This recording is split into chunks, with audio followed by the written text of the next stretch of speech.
Pay close attention. What you're about to see is Bible prophecy being fulfilled.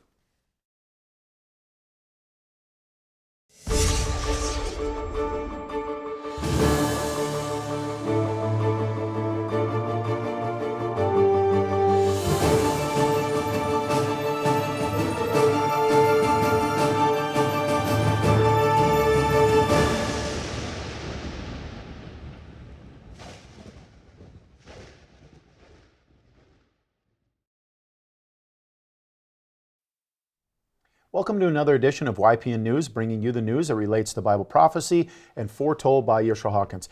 Katan, dominating our news tonight is the war in the Middle East between Israel, Hamas, and Hezbollah. A lot of situations there just recently taking place, a lot of events, but we're going to start off by reminding our viewers that it will be a year ago on October 7th that Hamas and its affiliates entered into southern Israel, attacking military bases and civilian communities alike. Now, the death toll was close to 1,200 people, and those wounded in the attack was around 4,800. Now, finally, Hamas took 246 people captive, and 101 of them have not been released as of yet. Wow. Well, the following day, October 8th, Israel believes Iran gave the green light to its military proxy, Hezbollah, to join in the war on Israel by launching cross-border attacks. Well, to date, thousands of rockets have been launched, not only from Lebanon, but Syria, Iraq, Yemen, and in April, Iran itself.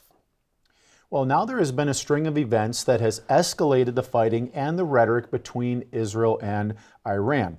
The assassination of Ismail Haniyeh is thought to be the work of Israel, but they are not taking credit for it. Haniyeh was the chairman of Hamas Political Bureau and the former prime minister of the Palestinian National Authority. Now, the United States says Iran has positioned itself so it could attack Israel as a retaliation for the murder. Well, let's take a listen to TV7 Israel News to hear how they do constantly remind their viewers of the history of how this war began, not by Israel's fault, but by Hamas and Iran proxies attacking and bombing Israel. Now listen to how Prime Minister Netanyahu follows after the pattern of Roman laws to conduct this war. As we're set to deliberate the latest developments here in Israel throughout the region and beyond, including heightened tensions, particularly on the northern front, it's always important to remember how the war began.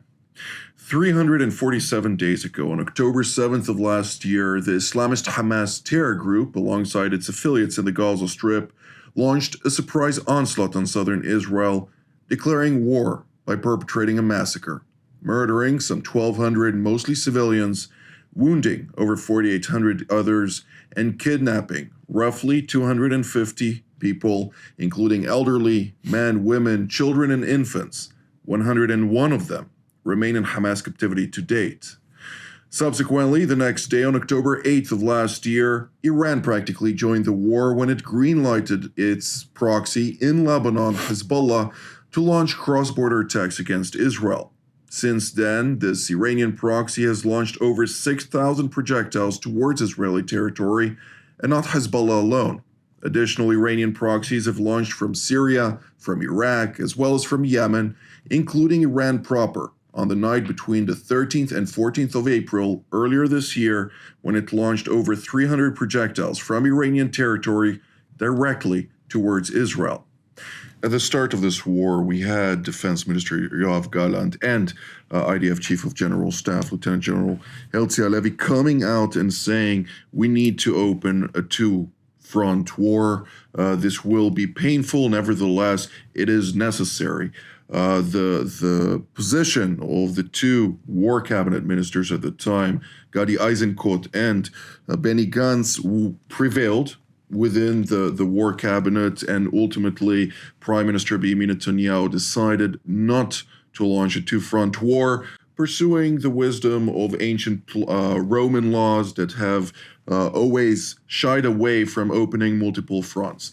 Pursuing the wisdom of ancient Roman laws, pursuing the wisdom of ancient Roman laws, pursuing the wisdom of ancient Roman laws, pursuing the wisdom of ancient Roman laws,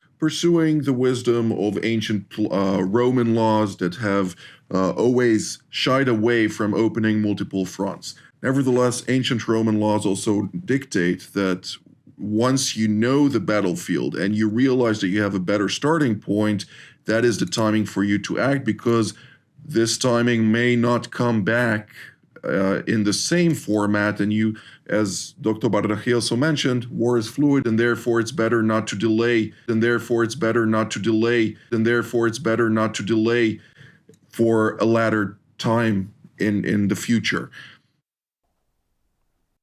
Don, speaking of reminders there, if you notice down there in the corner, they had a day counter showing 347 days since, of course, we just mentioned it's going to be about a year coming up here, but, constantly reminding their Israeli viewers that it was so many days ago that they were attacked. And of course, that continues to build that animosity towards Hamas, the hatred and so forth that keeps that war going. That's right. Well, Israel has recently expanded its goals in the war on Gaza to encompass returning residents of Israel to the shared border with Lebanon. Now, the war has caused the exodus of tens of thousands of people on both sides of the border. In Lebanon, there has been over 102,000 people that have left their towns and villages in the southern part of the country. There are still approximately 149,000 people living within 10 kilometers of the area known as the Blue Line, which is the United Nations patrolled area separating the Golan Heights from Lebanon. On September 17th, an unprecedented type of attack came on Hezbollah in the form of exploding communication devices. The attack is quite shocking and caused almost a dozen deaths and around 2,700 more injuries. Well, please take a look at how things are continuing to escalate in the Middle East in this next video. Devices meant for communication were turned into bombs, exploding in the hands of hundreds of people, many Hezbollah members. The pager devices that we have been using, all of them are exploding in the guise. Reports suggest the explosions were caused by high technology targeting pagers, largely used by members of the Iran-backed group. Hospitals are now overwhelmed, struggling to cope with the influx of injured people. We don't have room anymore in the hospitals. There's more than 400 men here. Their pagers exploded, the ones they use for communication. These are big assassinations, big assassinations. The Lebanese Health Ministry has issued an urgent call telling people not to use pagers. Most of the injuries are either in the face, especially the eyes, are in the hand or in the side, the flank, in the abdomen. The patients were reporting that these were the results of a communication device that they had with them that actually exploded. On the streets, the scale of the attack is clear. Hundreds lying on the floor, bloodied and dazed, seeking help. A Hezbollah official has called this the biggest security breach in its year-long conflict with Israel. Hezbollah has recently switched to using pagers as a more secure alternative after the group's leader Hassan Nasrallah called on his fighters to abandon smartphones, fearing Israel's ability to hack the devices. The switch was meant to enhance security, but it may have created a new weakness. Gatan, quite an unprecedented event right there with the pagers going off. I mean, that had to take some serious planning for whoever is behind that to first acquire those pagers, to plant what they're thinking is some sort of small explosive device in there, and then have them all go off at the same time. Quite the hit there that Hezbollah took. Totally unexpected. Well, the pagers used by Hezbollah, as we continue on that story, that exploded injured, as we said, 2,700 and taking the lives of 9, including a young girl. Now, Israel is being blamed by Hezbollah as tensions continue to rise between the two groups since the October 7th attacks. Now, Israel is, of course, remaining silent on the issue, but experts believe that the pagers were modified to include small explosives. Just a few months ago, Hezbollah switched over from cell phones to pagers, thinking that they would be less monitored by Israel, hoping that Israel wouldn't be able to keep their whereabouts. But that move appeared to have backfired on the group. Yeah, it's just an indication to the viewers that, certain of these countries, and Israel is not by far the only one, they've really got eyes everywhere to even know to go ahead and target those pagers and the cell phones as well. Well, let's take a look at this next video courtesy of CBS Evening News as a second wave of explosive communication devices hit Lebanon, targeting the group Hezbollah.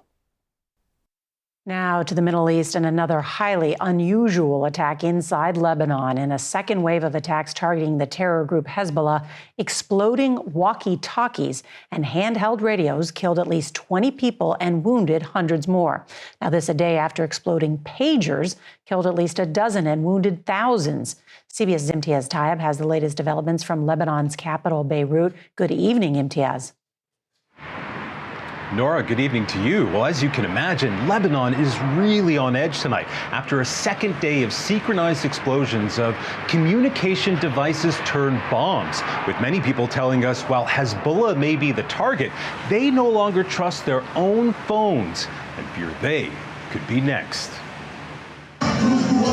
In Beirut, even funerals are no longer safe after a second wave of mass explosions, including at a burial procession for 4 people killed in Tuesday's pagers-turned-bomb attacks. Eyewitnesses say this time, walkie-talkies carried by Hezbollah members exploded right before their eyes. The explosions were once again simultaneous and went off in cities and towns across Lebanon.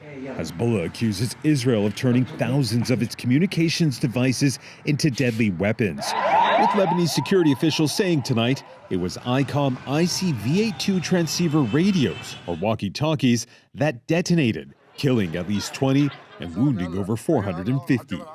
Although smaller in scale than Tuesday's mass explosions involving pagers, that killed 12 people and left over 2,700 with injuries so serious, emergency doctor Dania Al-Halak, who treated around 200 patients, says she's never seen anything like it before. We started seeing people all blown up. A humiliated Hezbollah has vowed to take revenge against Israel. As CBS News has learned, a Taiwanese company, Gold Apollo, authorized the use of its branding on the pagers bought by Hezbollah through a Budapest-based company called Back Consulting KFT, based in this residence. But the Hungarian government told us Back Consulting is only a trading intermediary with no manufacturing site, which means where the pagers were made remains an open question. So too is Israel's role in all of this. And Israel's defense minister has said a, quote, new phase of the war is underway, with the focus now on its northern front with Hezbollah. As CBS News has learned, the Israeli military has moved its 98th division to a position in the north just today. Well, first the pagers, now the handheld radios. You can imagine that Hezbollah is really trying to scramble to figure out how they can communicate within their group. Right. Well, the next video, courtesy of BBC News, goes into more detail on Israel's military moves to the north and their moves to weaken Hezbollah, a group Israel classifies as a terrorist. Take a look. Israel's defense minister says the country is opening a new phase in the war and the center of gravity is shifting to the north. His warning came hours after a second wave of blasts swept across Lebanon. Exploding walkie-talkies left at least 20 dead and more than 450 injured. Yesterday, hundreds, maybe thousands of electronic pagers used by the armed group Hezbollah detonated simultaneously, killing at least 12 and leaving more than 3,000 in hospital. Tonight, our security correspondent Gordon Carrera looks at this new form of technological warfare. I'll be talking to our international editor, Jeremy Bowen, amid grave fears this is about to escalate across the Middle East. Today, a division of the Israeli army has relocated from Gaza to the north of Israel, reinforcing troops there. Sophie, tonight we are in new territory. This is a new phase of the war. Israel says so. Hezbollah, which is classed as a terrorist organisation by the UK and the US, is also saying the same. Here on the streets today in Beirut, in the Hezbollah stronghold of Dahia, we saw fear and chaos and panic when reports started coming in of a second wave of explosions. Casualties were being rushed away for treatment. One young member of Hezbollah said, "This is a terrible time for us. We have never seen anything like it. We are encouraging our supporters to get off the streets, to go home, to try to stay safe." Now, in the past 24 hours, Hezbollah's communication networks have been shattered by Israel, but it would be a mistake to say that the organisation is defeated. Far from it. It's promising revenge, and we expect to hear more about that tomorrow in a speech by its leader, Hassan Nasrallah.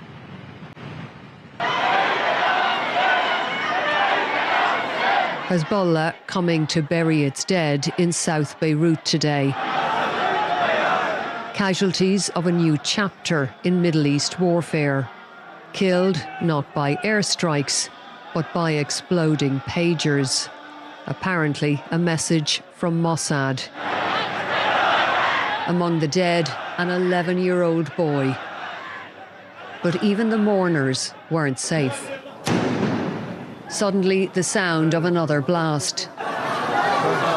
Chaos and panic filling the street, and a rush to evacuate one of the wounded. The authorities say this time walkie-talkies exploded, not just in Beirut.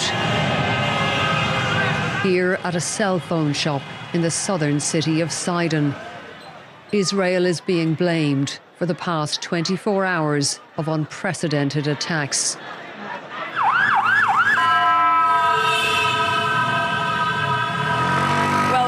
One more ambulance there passing by. We've been seeing them in the last half an hour or so. Also, fire brigade trucks. People have been looking at the sky, worried there are drones. They're beginning to leave the area to get off the streets.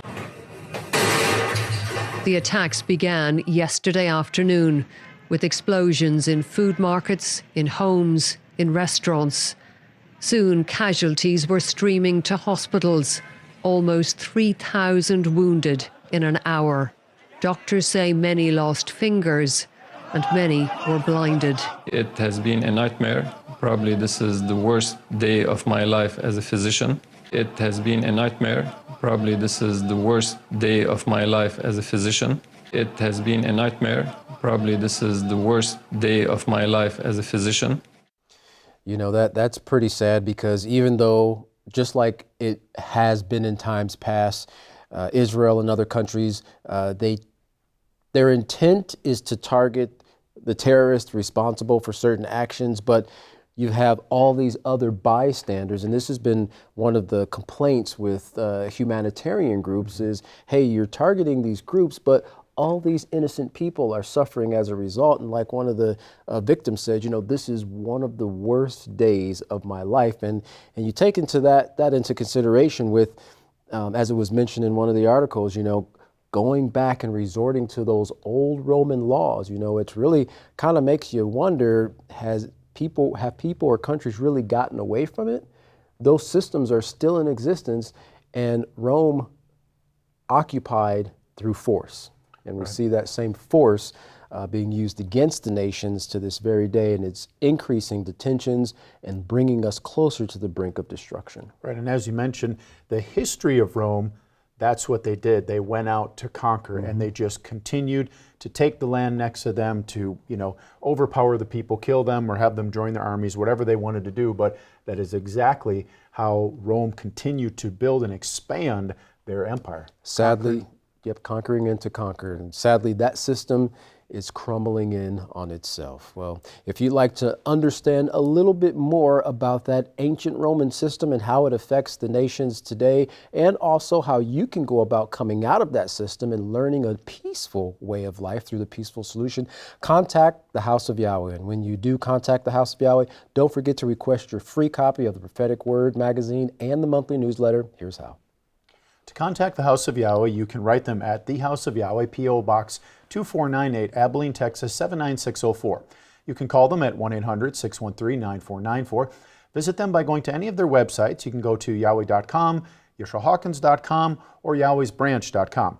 If you'd like to visit our website, you can go to ypnnews.com. If you would like to email the House of Yahweh, you can do so by emailing info@yahweh.com. For any international calls, you can call the number that's on your screen now. And once again, don't forget to go to the Israel Says program by going to israelsays.com or the Ask Israel program by going to askisrael.com. They are excellent Bible study helps there where you can type in a keyword or a phrase or so forth and get pages and pages of information guaranteed to beneficially occupy your time and increase your knowledge of the sacred scriptures.